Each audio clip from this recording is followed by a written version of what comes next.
Let me tell you something interesting. Iran has attacked Israel with 185 kamikaze drones, about 120 ballistic missiles, 36 cruise missiles, and various small arms. What was the effect on Israel? Nothing. 99 of the missiles and attacks. Almost none of them hit Israel, because the Israeli air defense system stopped them halfway.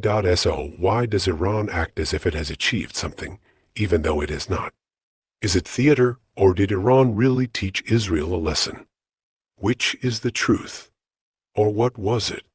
In fact, there is a completely different truth behind what is seen. Iran and Israel were actually two countries that got along very well. A long time ago, Iran was the second Islamic country to recognize Israel, which was established in 1948 AT that time. Iran was ruled by a monarchy and was headed by the Pahlavi dynasty. And the country was one of the biggest allies of the United States in the Middle East. So the new state of Israel tried to win Iran's friendship. So much so that in 1968, the Trans-Israel pipeline was built, which was to carry oil from Iran to Israel, and from there to Europe. Iran's relations with the United States were also very good, because Iran had oil, and the United States, for its own interests, built a false friendship with Iran, a Muslim country. Both Israel and America had become friends of Iran, but it would be short-lived. Khomeini became the leader of the new Iranian regime that took over with the Iranian Revolution in 1979. Maparuzaman, Factus, Kidest, Inajanabes Mamlaketaman, Tudasavid, Khomeini did not want Israel to exist. He saw Israel as part of the West in the Middle East. With this revolution, Iran made a sharp break with its alliance with America. Shortly thereafter, on July 3, 1988, an Iranian airline passenger plane was hit by a missile launched from a US Navy ship. 290 civilians, including children, were killed. I think you can understand from whom Israel takes its current attitude as an example. In 2020. The United States has admitted it shot down an Iranian airliner over the Gulf early this morning. We had him, got it. It was dead on. The Iranians say 290 people were on board, 66 of them children.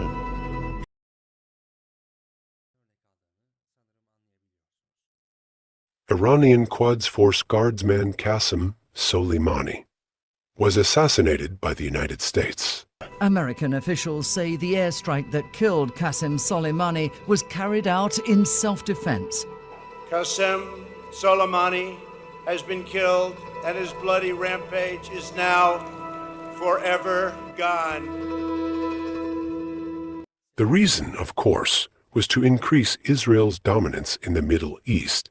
Israel and America had forged a false friendship with Iran because of oil and natural gas, but when they no longer had a vested interest in Iran, the tables were turned. Iran has not recognized Israel as a state since 1979.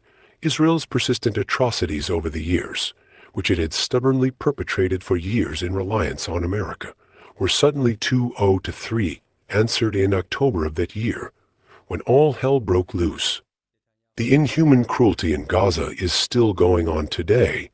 The events in Gaza had a great resonance around the world. Netanyahu was cursed. Netanyahu, whose seat was already shaking due to many accusations, such as corruption and bribery, was also unwanted by his own people, because his country was constantly being dragged into a war. In short, you have learned about the relationship between Iran and Israel.